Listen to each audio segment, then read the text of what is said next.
Red టీవీలో మీ వ్యాపార ప్రకటనల కోసం ఈ నంబర్ని సంప్రదించండి. పల్నాడు జిల్లా మాచర్ల నియోజకవర్గంలో బ్రహ్మానందరెడ్డి ఎంట్రీతో మొత్తం చేంజ్ అయిందని చెప్పుకోవచ్చు. ఎందుకు అంటే ఇన్ని రోజులు పిన్నెల్లి రామకృష్ణారెడ్డి 4 దఫాలుగా అంటే 4 సార్లు శాసనసభ్యులుగా గెలిచి ఇప్పటివరకు ఏలిండ్రు. ఇన్ని రోజులు మళ్ళీ ఫ్యాక్షనిస్టుగా పేరున్న బ్రహ్మానందరెడ్డి ఇన్ని రోజులు అజ్ఞాతంలో ఉన్నారు అని చెప్పి ఆయన వచ్చిన తర్వాతనే చాలామంది అంటే పిన్నెల్లి వర్గం కానీ అటు వైసీపీ వర్గం కానీ చెప్తున్నది ఏంటంటే ఫ్యాక్షనిస్టు మళ్ళీ బయటికి వచ్చారు, మళ్ళీ గొడవలు అవుతున్నాయి, మళ్ళీ దాడులు జరుగుతున్నాయి అని చెప్పేసి అంటున్నారు. సో వీటన్నిటికీ చెక్ పెట్టే విధంగా మనం ఈరోజు బ్రహ్మానందరెడ్డితో మాట్లాడబోతున్నాం.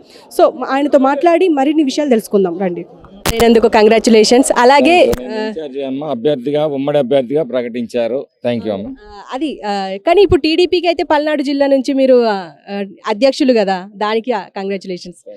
అలాగే సార్, ఇప్పుడు మీరు వచ్చినప్పటి నుంచి ఇప్పటి వరకు మీకు ఇక్కడ నుంచి చూస్తున్నాం, చాలా అభిమానం అయితే పెరిగింది. ఎలా అంటారు? నా పట్లే కాదు, ఆంధ్రప్రదేశ్ రాష్ట్రంలో చంద్రబాబు నాయుడు గారి మీద కూడా ఒక దార్శనికుని పోగొట్టుకున్నాము.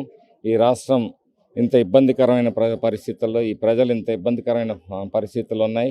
కాబట్టి మళ్ళీ రాబోయే ఎన్నికల్లో చంద్రబాబు నాయుడు గారిని గెలిపించాలి అని చెప్పేసి ఆంధ్రప్రదేశ్ రాష్ట్రంలో ప్రజలందరూ కూడా అదే విధమైన ఆలోచనలు చేస్తూ ఉన్నారు. అలాగే ఇప్పుడు మనం చూస్తున్నాం, వైసీపీ ఇటు టీడీపీ జనసేన అక్కడక్కడ కొట్లాటలు కానీ దాడులు కానీ జరుగుతున్నాయి. మీరు కూడా ఒక స్టేట్మెంట్ ఇచ్చారు, హత్య కుట్ర జరుగుతుంది అని చెప్పేసి. ఎందుకంటారు? వైసీపీలో ఒక అసహనం మొదలైంది. అందరూ పార్టీ వదిలిపెట్టి వెళ్ళిపోతున్నారు, మీరు రోజు టీవీల్లో చూస్తూ ఉన్నారు. కాబట్టి ఏదో విధంగా ఈ వలసల్ని నియంత్రించాలంటే అది గ్రామ స్థాయి నుంచి వార్డు స్థాయి నుంచి అన్ని చోట్ల కూడా వాళ్ళు రెచ్చగొట్టే కార్యక్రమాలు మొదలుపెట్టారు. ఎందుకంటే ఒకటి, ఇందులో రెచ్చగొట్టడం మూలంగా, గొడవలు సృష్టించడం మూలంగా వాళ్ళు మన వైపే పడి ఉంటారు. రెండవది, ఎదుటి పార్టీ వాళ్ళని మనకు పోలీసు అధికార యంత్రాంగం మన చేతిలో ఉంది కాబట్టి వాళ్ళని కేసుల్లో పెట్టి ఇబ్బంది పెట్టచ్చు. ఈ రెండు కావాలని ఈ సైకో పరిపాలనలో రెచ్చగొట్టే ప్రయత్నాలు జరుగుతూ ఉన్నాయి. కుట్రలు పన్నుతున్నారు. నా మీద ఏముంది, కార్యకర్తల మీద, సాక్షాత్తు మా అధినేత చంద్రబాబు నాయుడు గారి మీద, జనసేనాని మరి పవన్ కళ్యాణ్ గారి మీద ఇటువంటి వేధింపులు సాధింపులు అక్కడ నిత్యకృత్యమైంది. అందుకనే ప్రజలు తీవ్రంగా మరి ఒక నిర్ణయం తీసుకున్నారు. ఖచ్చితంగా రాబోయే ఎన్నికల్లో ఈ దుర్మార్గపు ప్రభుత్వాన్ని, ఈ అప్రజాస్వామిక ప్రభుత్వాన్ని ఇంటికి పంపాలని చెప్పేసి నిర్ణయానికి వచ్చేసారు. ఇప్పుడు మాచర్ల నియోజకవర్గంలో పిన్నెల్లి వంశం వాళ్ళే ఎక్కువ ఇప్పటి వరకు ఏలిండ్రు, అది అన్ని సభల్లో. సో ఇప్పుడు మీరు మళ్ళీ రీఎంట్రీ ఇచ్చారు, అంటే మిమ్మల్ని ప్రజలు ఆదరిస్తున్నారు, ఇప్పటికీ చూస్తున్నాం. కానీ ఈ గెలిచే అవకాశాలు ఏమన్నా కనిపిస్తున్నాయా మీకు? మాచర్ల కాదు, రాష్ట్రం మొత్తం కూడా అద్భుతమైన విజయాన్ని జనసేన తెలుగుదేశం కూటమికి అందించబోతున్నారు. మేము కొత్తగా వచ్చిందేం లేదు, 60 సంవత్సరాల నుంచి రాజకీయాల్లో ఉన్నాము. కొన్ని ప్రత్యేకమైన పర్సనల్ ఇబ్బందుల వలన రాజకీయాలకు దూరంగా ఉన్నప్పటికీ ఈ రౌడీజాన్ని, దుర్మార్గాన్ని ఎదుర్కోవటం కోసం ఖచ్చితంగా మరి ప్రజాభిమానం, గత చరిత్ర ఉన్న ఫ్యామిలీ నుంచి తీసుకురావాలని చెప్పేసి చంద్రబాబు నాయుడు గారు భావించడం మూలంగా నేను రావటం జరిగింది. ఇప్పుడు పిన్నెల్లి వాళ్ళే ఏమంటున్నారు అంటే, ఇప్పుడు బ్రహ్మన్న రావడం వల్లే ఇప్పుడు ఫ్యాక్షనిస్ట్ మళ్ళీ వస్తుంది అని చెప్పేసి ఒక మాట అంటున్నారు. దానికి మీరేమంటారు? ఇప్పుడు ఇప్పటి వరకు అణిచివేతకు గురయ్యాడు. వీళ్ళు ఎన్ని అకృత్యాలు చేసినా వాళ్ళు నోరు మెప్పలేని పరిస్థితి. పోలీస్ స్టేషన్కి వచ్చి కంప్లైంట్ ఇచ్చినా తిరిగి వాళ్ళ మీదనే, ఫిర్యాదుల మీదనే వాళ్ళని ముద్దాయిలయ్యే పరిస్థితి ఉంది. ఈరోజు ప్రజలు ప్రతిఘటిస్తున్నారు, ప్రజలు బయటికి వస్తున్నారు కాబట్టి దాడులన్నీ వాళ్ళే చేస్తూ ఉన్నారు. మేము వస్తే ఫ్యాక్షనిజం వచ్చిందనడానికి దాడులు ఏ వర్గం మీద జరిగినాయి అనేది వాళ్ళు చూపించాలి. అబద్ధాలు ఆడటంలో పిన్నెల్లి ఘనపాటి. ఈ రాష్ట్రంలో అంతటి అబద్ధాలు ఆడే వ్యక్తిని మనం చూడలేము. మీరు ఇన్ని రోజులు అంటే కొన్ని సంవత్సరాలుగా మీరు అజ్ఞాతంలో ఉన్నారు అని చెప్పేసి మాట్లాడుకున్నారు, ఇప్పుడు మళ్ళీ తెరపైకి వచ్చారు, అంటే కారణం ఏందంటారు? ఒకటి, నా ఆర్థిక పరిస్థితి. రెండవది ఏంటంటే ఈరోజు ప్రజలందరూ వెళ్ళి మాకు బ్రహ్మారెడ్డి కావాలి అని చెప్పేసి ఆయన మీద ఒత్తిడి చేసి నన్ను అభ్యర్థిగా ప్రకటింపజేశారు. ఇది ప్రజా ఆలోచన మీద నేను వచ్చాను తప్పితే నాకు సొంతంగా ఈ రాజకీయాలు, ఈ పదవులు కావాలి. ఈ పదవుల ద్వారా మేము 60 సంవత్సరాల్లో మరి కొల్లగొట్టిన కోట్లు లేవు.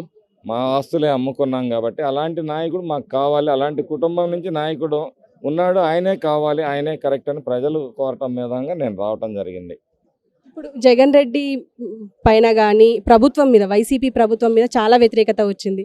మీ దృష్టికి వచ్చిన వ్యతిరేకత ఏంటి?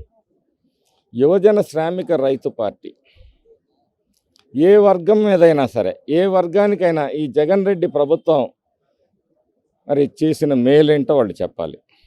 ఏ వర్గం మీద ఎన్ని దాడులు చేశారు, ఏ వర్గంని ఎంత దోపిడీ చేశారు అని చెప్పడానికి మీద ఉంది.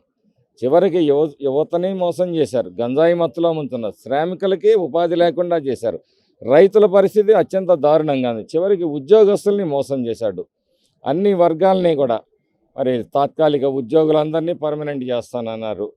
డ్వాక్రా మహిళల్ని మోసం చేశాడు. ఇలా ఆశా వర్కర్లని మోసం చేశాడు. అందరినీ అబద్ధాలతోటి మోసం చేశాడు. ఆ రోజు కేవలం నాన్న హత్యని, మరి కోడికత్తి, వివేక హత్య ఇలాంటి సెంటిమెంట్స్ని పండించి మాత్రం ఆయన సక్సెస్ అయ్యాడు. కానీ ఈసారి అది అటువంటిది జరగదని చెప్పేసి భావిస్తా ఉన్నాం. అంటే ఇప్పుడు ఇటు మంత్రి రోజా కానీ, విడుదల రజనీ కానీ వీళ్ళందరూ రోడ్లు బాగు చేశాము, అభివృద్ధి చేశాము, ట్రాన్స్పోర్టేషన్ పెంచాము, మీరు రేట్లు పెంచారు అంటారు, మేము ఎక్కడ రేట్లు పెంచింది లేదు అని చెప్పేసి మొన్న ఒక ఇంటర్వ్యూలో మాట్లాడుతున్నారు. అలాగే ఇంకా అభివృద్ధి మాది ఎక్కువ ఉంది, ఎడ్యుకేషన్లో మేము చాలా పెట్టుబడులు పెట్టామని చెప్పేసి కూడా అంటున్నారు. మీరేమంటారు? ఇవన్నీ అబద్ధాలు. ఈ ఉమ్మడి రాష్ట్రంలో ఆ రోజు చంద్రబాబు నాయుడు గారి దూరదృష్టితోటి 220 పైగా ఇంజనీరింగ్ కళాశాలలు తీసుకురాబట్టి ఈరోజు ఈ రాష్ట్రంలో, ఉమ్మడి రాష్ట్రంలో కానీ ముఖ్యంగా హైదరాబాద్ ఈ ఐటీ సెక్టర్ డెవలప్ కావడానికి కానీ అనేక మంది తద్వారా దేశ విదేశాల్లో ఉద్యోగాలు సంపాదించుకోవటం వలన కానీ మరి ఈరోజు కుటుంబాలు చాలా సురక్షితంగా ఉన్నాయంటే చంద్రబాబు నాయుడు గారి దూరదృష్టి. వాళ్ళు చేసింది ఏమీ లేదు.